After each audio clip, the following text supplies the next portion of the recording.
વિદ્યાર્થી મિત્રો, પ્રૂફ રીડિંગના પેપરમાં સંધિ અને સમાસ બંને છે.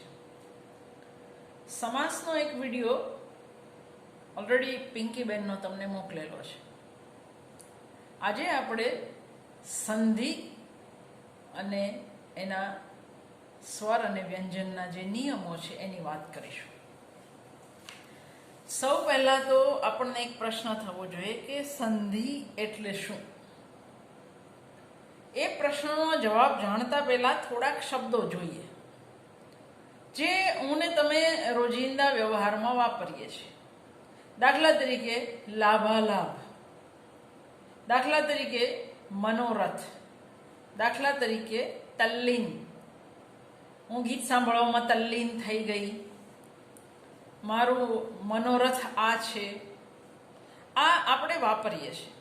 હવે જો તમે ધ્યાનથી જોશો તો એમાં એક કરતાં વધારે શબ્દો સમાયેલા છે. દાખલા તરીકે લાભ વત્તા અલાભ એટલે લાભાલાભ.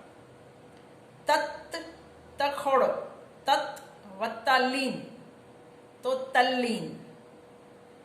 મનસ વત્તા રથ, સખોડો, મનસ વત્તા રથ તો મનોરથ. એટલે આ ત્રણેય શબ્દોને જ્યારે છૂટા પાડ્યા પછી આપણને સમજાય કે અહીંયા બે શબ્દ ભેગા થઈ અને એક શબ્દ બન્યો હતો. પણ આ બે શબ્દો ભેગા થઈ અને એક શબ્દ બનાવે ત્યારે જો ધ્યાનથી જુઓ તો એના સ્વર અને વ્યંજનમાં કંઈક ફરક પડે છે. દાખલા તરીકે લાભ વત્તા અલાભ, એમાં છે શું? લાભ છેલ્લે અ અને અલાભમાં છેલ્લે અ. તો અ વત્તા અ બે સ્વર ભેગા થયા તો જવાબમાં આવ્યું આ, લાભાલાભ. એટલે ક્યાંક આના નિયમો તો હોય. તલ્લીન જુઓ તો તત માં છેલ્લે ત ખોડો છે, એનો લ ખોડો એટલે કે અર્ધો ત હતો એ અર્ધો લ થઈ ગયો. શા માટે? તો એનાય કોઈ નિયમો હશે. એટલે સાદું સીધું આપણે એવું સમજીએ કે જ્યારે શબ્દ જોડાય ત્યારે એમના સ્વર વ્યંજનમાં જે પરિવર્તન આવે એને સંસ્કૃતમાં સંધિ કહેવાય. ફરી એકવાર, એટલે કહેવાનો મતલબ સ્પષ્ટ શબ્દોમાં સમજજો કે બે શબ્દો જોડાય ત્યારે એમના સ્વર વ્યંજનમાં જે પરિવર્તન આવે એને સંસ્કૃતમાં સંધિ કહેવાય. સંસ્કૃત ભાષામાં સંધિના ચોક્કસ નિયમો છે. ગુજરાતીમાં બધા શબ્દો માટે એ નિયમો પળાતા નથી, પરંતુ ગુજરાતીમાં તત્સમ શબ્દોમાં સંધિના નિયમો લાગુ પડે છે અને મોટે ભાગે તત્સમ શબ્દોની જ સંધિ થતી હોય છે. મૂળભૂત રીતે સંધિના બે પ્રકાર પડશે, સ્વર સંધિ અને વ્યંજન સંધિ. હવે તમે એક બાજુ એમસીક્યુના જમાનામાં પરીક્ષાઓ આપી રહ્યા છો એટલા માટે ખાસ આ નિયમો યાદ રાખવાના. બે શબ્દો આપ્યા હોય, લાભ વત્તા અલાભ બરાબર લાભાલાભ, અને નીચે તમને આપ્યો હોય કે કયા નિયમ પ્રમાણે આ સંધિ થઈ છે, તો અમને ખબર હોવી જોઈએ કે અ વત્તા અ બરાબર આ, એ જે નિયમ છે એના પ્રમાણે આ સંધિ થઈ છે. એ આપણને બરાબર યાદ રહેવું જોઈએ. એટલે નિયમો બહુ સહેલા છે. જો જરાક ધ્યાનથી સાંભળીશું તો ચોક્કસ જ યાદ રહેશે. એટલે પહેલા આપણે સ્વર સંધિ લઈશું. સંધિ થતી વખતે જોડાતા બંને ધ્વનિ જો સ્વર હોય, એટલે કે એક શબ્દનો છેલ્લો અને બીજા શબ્દનો પહેલો, એ બંને જો સ્વર હોય તો એને સ્વર સંધિ કહેવાય. ફરી એકવાર, સંધિ થતી વખતે જોડાતા બંને ધ્વનિ જો સ્વર હોય તો એને સ્વર સંધિ કહેવાય. જો નિયમ બહુ જ સહેલો છે, અ વત્તા અ બરાબર આ, અ વત્તા આ બરાબર આ વત્તા અ બરાબર આ અને આ વત્તા આ બરાબર આ. એટલે અ માં આ ઉમેરાય, આમાં અ ઉમેરાય, અ વત્તા અ થાય કે આ વત્તા આ થાય, જવાબમાં આ જ આવે. બીજો નિયમ ઈ રસ્વ વત્તા ઈ દીર્ઘ તો પણ દીર્ઘ ઈ, રસ્વ ઈ વત્તા રસ્વ ઈ એટલે તમારી ભાષામાં નાનો ઈ વત્તા નાનો ઈ તો પણ મોટો ઈ, મોટો ઈ વત્તા નાનો ઈ બરાબર પણ મોટો ઈ, અને મોટો ઈ વત્તા મોટો ઈ. આવું બોલાય નહીં, હકીકતે દીર્ઘ જ બોલવું જોઈએ. દીર્ઘ ઈ વત્તા રસ્વ ઈ બરાબર દીર્ઘ ઈ, રસ્વ ઈ વત્તા દીર્ઘ ઈ બરાબર દીર્ઘ ઈ, રસ્વ ઈ વત્તા રસ્વ ઈ બરાબર દીર્ઘ ઈ, અને દીર્ઘ ઈ વત્તા દીર્ઘ ઈ બરાબર દીર્ઘ ઈ. ટૂંકમાં જે રીતે અ વત્તા અનો નિયમ આવ્યો આ જ પરિણામ આવે એમ અહીંયા દીર્ઘ ઈ જ પરિણામ આવે. એવું જ રસ્વ ઉ વત્તા રસ્વ ઉ બરાબર દીર્ઘ ઉ. તમારી ભાષામાં નાનો ઉ વત્તા નાનો ઉ બરાબર મોટો ઉ, નાનો ઉ વત્તા મોટો ઉ બરાબર મોટો ઉ, મોટો ઉ વત્તા નાનો ઉ બરાબર મોટો ઉ, અને મોટો ઉ વત્તા મોટો ઉ બરાબર મોટો ઉ. ભેજામાં જાય છે એવું હું માનું છું. એટલે અ વત્તા અ બરાબર આ, ઈ વત્તા ઈ બરાબર દીર્ઘ ઈ, ઉ વત્તા ઉ બરાબર દીર્ઘ ઉ. આ આપણા ભેજા. હું રૂ વાળો નથી. આમાં શું છે કે જો મને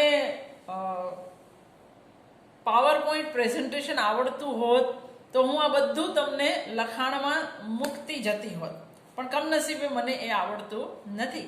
એટલે બોલીને જ તમારે યાદ રાખવું પડશે.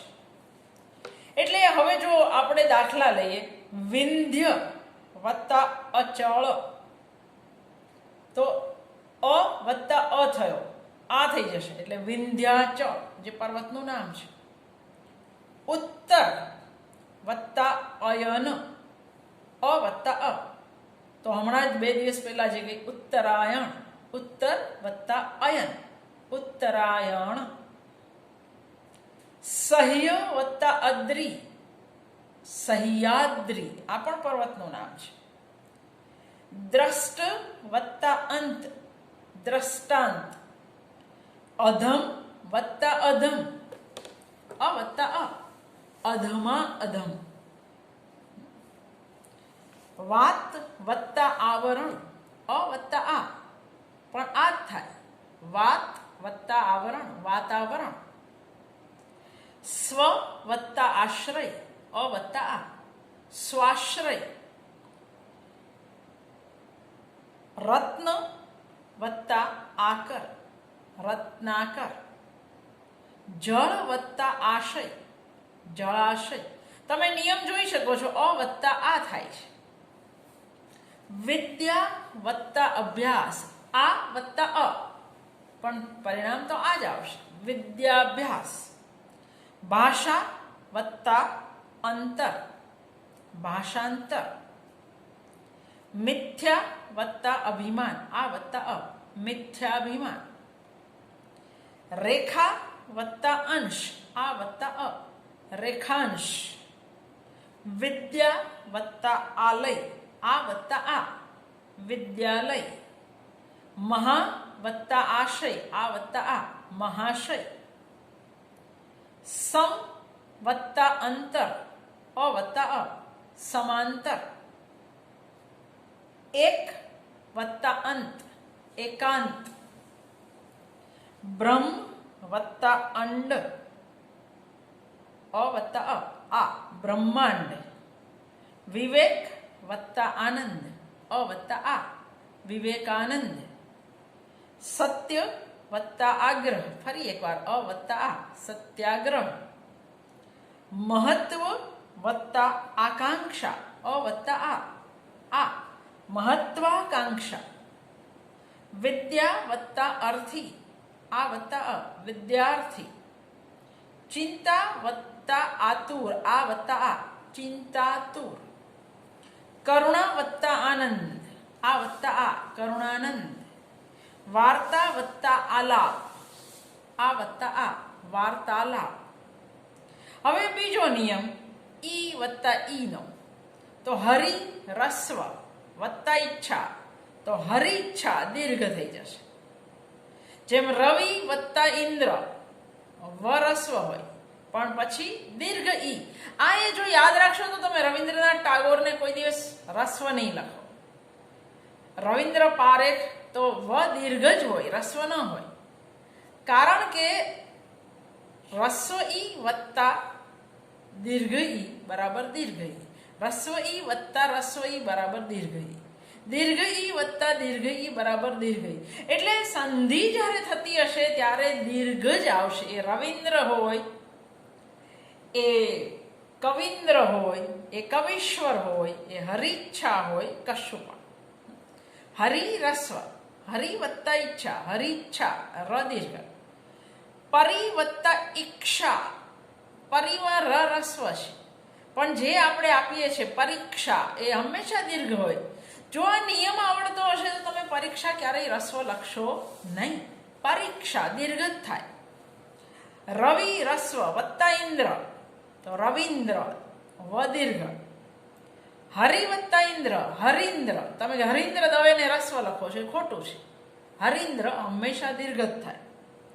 રજની દીર્ઘ વત્તા ઈશ તો રજનીશ ન દીર્ઘ, મોટો ઈ વત્તા મોટો ઈ બરાબર દીર્ઘ ઈ.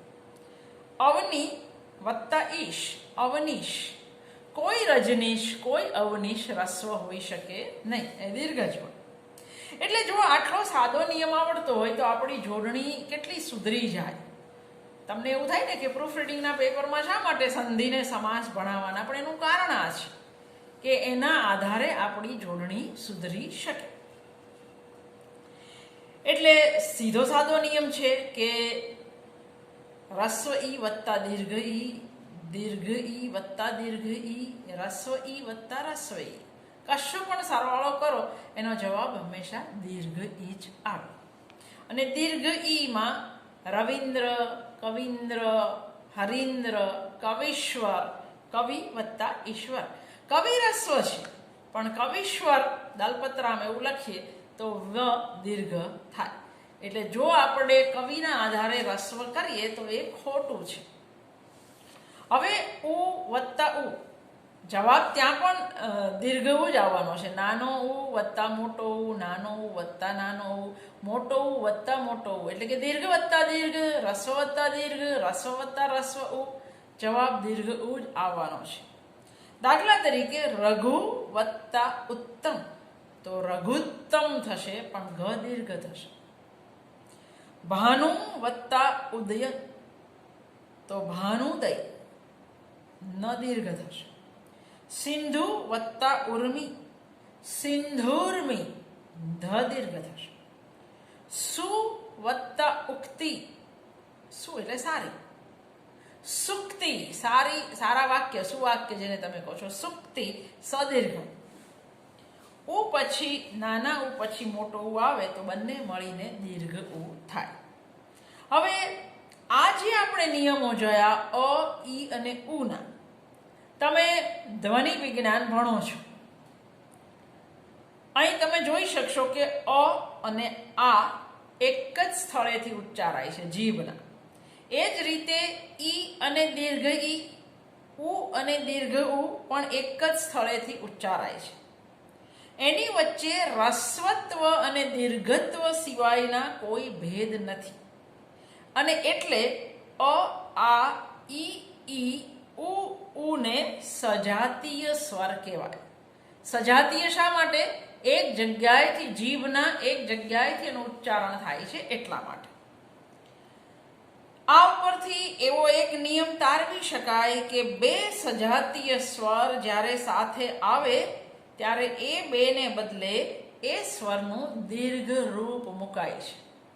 બે સજાતીય સ્વર એટલે અ ને આ, ઈ ને ઈ, ઉ ને ઉ, આ સજાતીય સ્વર જ્યારે સાથે આવે ત્યારે એમનું દીર્ઘ રૂપ મુકાય. એ આ હોય, એ ઉ હોય કે એ દીર્ઘ ઈ હોય. એટલે બે સજાતીય સ્વર અ અથવા આ, અ અથવા અ, ઈ અથવા ઈ, એટલે કે નાનો ઈ વત્તા મોટો ઈ, ઉ અને ઉ, આ બધા સાથે આવતા હોય ત્યારે એ સ્વરનું દીર્ઘ રૂપ મુકાય. બીજો નિયમ, સ્વરની અંદર બે નિયમ, એક સજાતીય સ્વર બીજા વિજાતીય સ્વર. બે વિજાતીય સ્વર એટલે કે જુદા જુદા સ્થાનેથી ઉચ્ચારાતા સ્વર.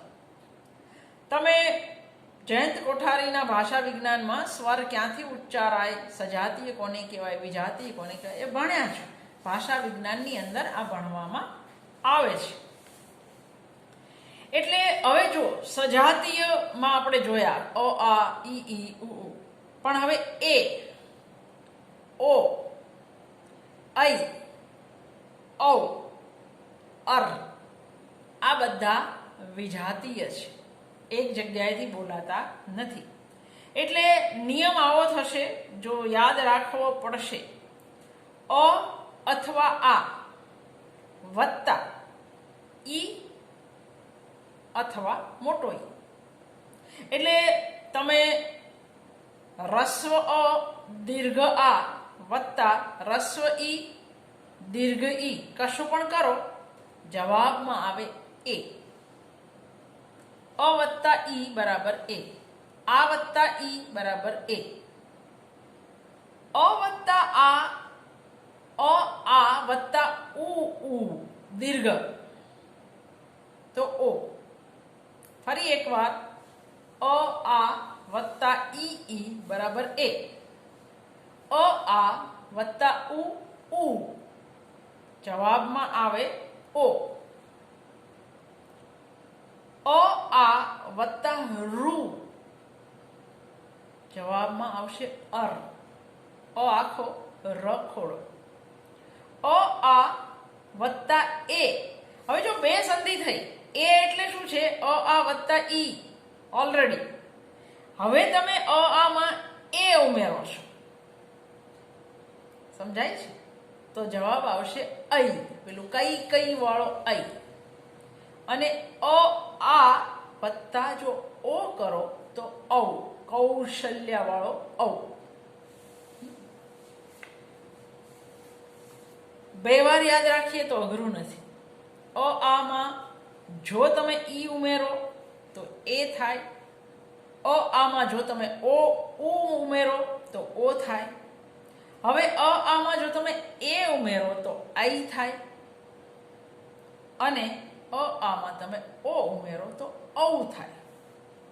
એટલે ઈશ્વર વત્તા ઈચ્છા. ઈશ્વર અ વત્તા ઈ. અ વત્તા ઈ બરાબર શું એ યાદ રાખવાનું, તો એ. તો ઈશ્વરેચ્છા. ઈશ્વરેચ્છા નિયમ કયો છે? અ વત્તા ઈ. ઉપ વત્તા ઇન્દ્ર. ઉપ વત્તા ઇન્દ્ર. અ વત્તા ઈ ઉપેન્દ્ર. જ્ઞાન વત્તા ઈશ્વર. અ વત્તા ઈ જ્ઞાનેશ્વર. રમા વત્તા ઈશ. આ વત્તા ઈ થશે તો એ જ રમેશ. મહા વત્તા ઈશ મહેશ. કલા વત્તા ઇન્દુ કલેન્દુ. યથા વત્તા ઈષ્ટ યથેષ્ટ. રામ વત્તા ઈશ્વર રામેશ્વર. સ વત્તા ઇન્દ્રિય સેન્દ્રિય. સેન્દ્રિય ખાતર એવું આપણે કહેતા હોઈએ છીએ. મહાબળ વત્તા ઈશ્વર મહાબળેશ્વર. તો આ બધા અ વત્તા ઈ બરાબર એ ના ઉદાહરણ થયા. હવે આપણે અ વત્તા ઉ ના ઉદાહરણ જોઈએ. તો લોક વત્તા ઉક્તિ. અ વત્તા ઉ થયું શું? ઓ. લોકોક્તિ. જીર્ણ વત્તા ઉદ્ધાર જીર્ણોદ્ધાર. દામ વત્તા ઉદર દામોદર. સર્વ વત્તા ઉદય સર્વોદય બધાનો ઉદય. પર વત્તા ઉપકાર પરોપકાર. સર્વ વત્તા ઉત્તમ સર્વોત્તમ. પ્રણય વત્તા ઉર્મી મોટો છે પ્રણયોર્મી. હવે મહા વત્તા ઉદય મહોદય. મહોદય જે તમે કહો છો એ મહા વત્તા ઉદય, આ વત્તા ઉ બરાબર થાય તો ઓજ મહોદય. પૂર્વ વત્તા ઉક્ત પૂર્વોક્ત. આનંદ વત્તા ઉર્મિ આનંદોર્મિ. વિદ્યા વત્તા ઉત્તેજક વિદ્યોત્તેજક. મહા વત્તા ઉર્મિ મોટો ઉ મહોર્મિ. વિદ્યા વત્તા ઉપાસના વિદ્યોપાસના. હવે અ વત્તા એ તો ઐ થાય, એ પણ યાદ રહે. પુત્ર વત્તા એષણા, અ વત્તા એ થયો તો પુત્રેષણા, ઉપર બે માત્રા. સદા વત્તા એવ સદૈવ, હું તમને સદૈવ યાદ કરું છું તો સદા વત્તા એવ. દંત વત્તા ઓષ્ઠ્ય, અ વત્તા ઓ થયો તો ઔ થઈ જશે તો દંતોષ્ઠ્ય. મહા વત્તા ઓઘ મહોઘ. યોગેશ, રમેશ, મહેશ એ બધા અ વત્તા ઈ એ થશે. સપ્ત વત્તા ઋષિ, અ વત્તા રૂ. મેં તમને કહેલું અર રર્ધો સપ્તર્ષિ તર્ષિ. રાજ વત્તા ઋષિ રાજર્ષિ. તો આ આપણે યાદ રાખવા પડે. એક વત્તા એક એકૈક. વન વત્તા ઔષધિ વનૌષધિ. મહા વત્તા ઔષધિ મહૌષધિ. ગુણ વત્તા ઔદાર્ય ગુણોદાર્ય. હિત વત્તા એશી હિતૈષી. અ વત્તા એ એટલે ઐ તો પુત્ર વત્તા એષણા પુત્રેષણા. આ વત્તા એ ઐ. સદા વત્તા એવ સદૈવ. તથા વત્તા એવ તથૈવ. રસ વત્તા ઐક્ય રસૈક્ય. અ વત્તા ઐ બરાબર ઐ. અ વત્તા ઓ બરાબર ઔ. ગુણ વત્તા ઓઘ ગુણોઘ. હવે તમે આ ઉદાહરણ જુઓ જરા ધ્યાનથી. પ્રતિ વત્તા અક્ષ પ્રતિ વત્તા અક્ષ તો પ્રત્ય વત્તા અક્ષ બરાબર પ્રત્યક્ષ. ઇતિ વત્તા આદિ ઇત્યાદિ. પ્રતિ વત્તા ઉત્તર પ્રત્યુત્તર. પ્રતિ વત્તા એક પ્રત્યેક. અહીં તમે જોઈ શકશો કે રસ્વઈ કે દીર્ઘઈ પછી અન્ય કોઈ સ્વર આવે તો રસ્વ ઈ કે દીર્ઘ ઈનો ય થઈ જાય છે અને તેના પાછળનો સ્વર એમાં ભળી જાય છે. એટલે પ્રતિ વત્તા આદિ ઈ વત્તા આ તો ય થઈ ગયો ઇત્યાદિ. એ જ રીતે ઉ કે મોટો ઉ પછી એના સિવાયનો જો કોઈ સ્વર આવે તો ઉ કે ઉનો વ થઈ જાય. દાખલા તરીકે મનુ વત્તા અંતર ઉ વત્તા અ આવ્યો એટલે એનો વ થઈ જશે તો મનવંતર. મનુ વત્તા અંતર એટલે મનવંતર. સુ વત્તા અચ્છ સ્વચ્છ. આ સ્વચ્છની સંધિ જીપીએસસીમાં બહુ પૂછાય છે. સ્વચ્છ. સુ વત્તા અચ્છ ઉ વત્તા અ એનો વ થઈ ગયો. એટલે ઈ કે ઉ પછી રૂ આવે તો ઈનો ય ઉનો વ અને રૂનો ર થાય. એટલે અનુ વત્તા એષણ ઉ વત્તા એ વ થઈ જશે અન્વેષણ. એ ઐ ઓ અને ઔ પછી જો કોઈ સ્વર આવે તો તેના અનુક્રમે ઐ આઈ ઔ અને આવ આ બધા ખોડા છે છેલ્લા થાય. એટલે એ બરાબર અ વત્તા ઈ છે તો આપણે યાદ રાખવાનું. પણ ઈ પછી કોઈ પણ સ્વર હોય તો તેનો ય થાય છે એટલે એનો ઐ થાય. ઐ અ વત્તા એ પછી કોઈ સ્વર આવે તો એનો ઐ થાય એટલે ઐનો અ વત્તા ઐ બરાબર આઈ થાય.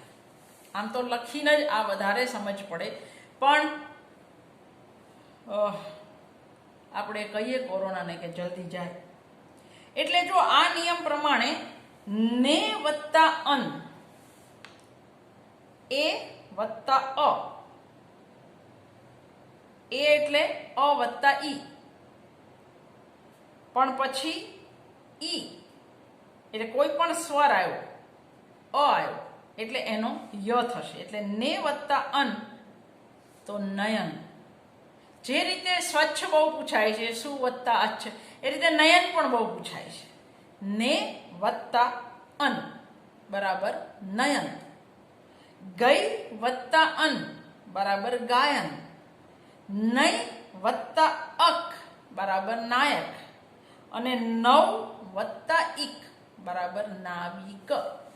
આ સંધિઓ ખાસ યાદ રાખવી, કારણ કે આ અઘરી છે એટલે વધારે પૂછાય. નઈ વત્તા અક નાયક, નવ વત્તા ઇક નાવિક, ને વત્તા અન નયન, ગઈ વત્તા અન ગાયન. એટલે હવે આપણને અમુક ઉદાહરણ, અભિ વત્તા અંતર તો અભ્યંતર, અભિ વત્તા ઉત્થાન, પ્રીતિ વત્તા અર્થે તો પ્રીત્યર્થે ય થઈ ગયો, ઉત્તર વત્તા ઉત્તર તો ઉત્તરોત્તર, પ્રીતિ વત્તા ઉત્તર તો પ્રત્યુત્તર, પ્રીતિ વત્તા અર્થે તો પ્રીત્યર્થે, પરી વત્તા અટ્ટન તો પર્યટન, અધિ વત્તા આત્મ અધ્યાત્મ ય થાય છે. સુ વત્તા આગત સ્વાગત વ થયો.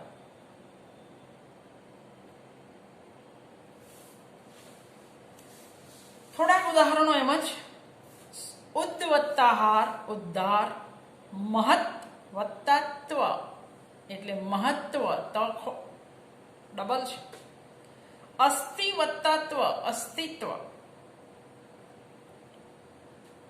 પશ્ચાત વત્તા તા પશ્ચાતાપ, નીર વત્તા અભિમાની નિર્ભિમાની. ઘણા નિરાભિમાની કરે છે, ખોટું છે, નિર્ભિમાની. કારણ કે નીરનો ર એ ખોડો છે, વત્તા અ થયો છે એટલે એ આ નથી થતો. નિસ વત્તા રવ નીરવ, નીર વત્તા રોગી, ન રસ્વ છે દીર્ઘ થઈ જશે નિરોગી, દુષ વત્તા કર્મ દુષ્કર્મ, નિસ વત્તા તેજ નિસ્તેજ, નિસ વત્તા કામ નિષ્કામ, નિસ વત્તા ઠૂર નિષ્ઠૂર, સૂર્ય વત્તા ઉદય સૂર્યોદય, ભાવ વત્તા આવેશ ભાવાવેશ. નિયમો બેઠા બેઠા તમે તારવજો કયા નિયમ પ્રમાણે આ થયું. વ્યંજન સંધિ લાંબી છે એટલે ફરી ક્યારેક કરીશું અથવા તો આવતીકાલે કરીશું.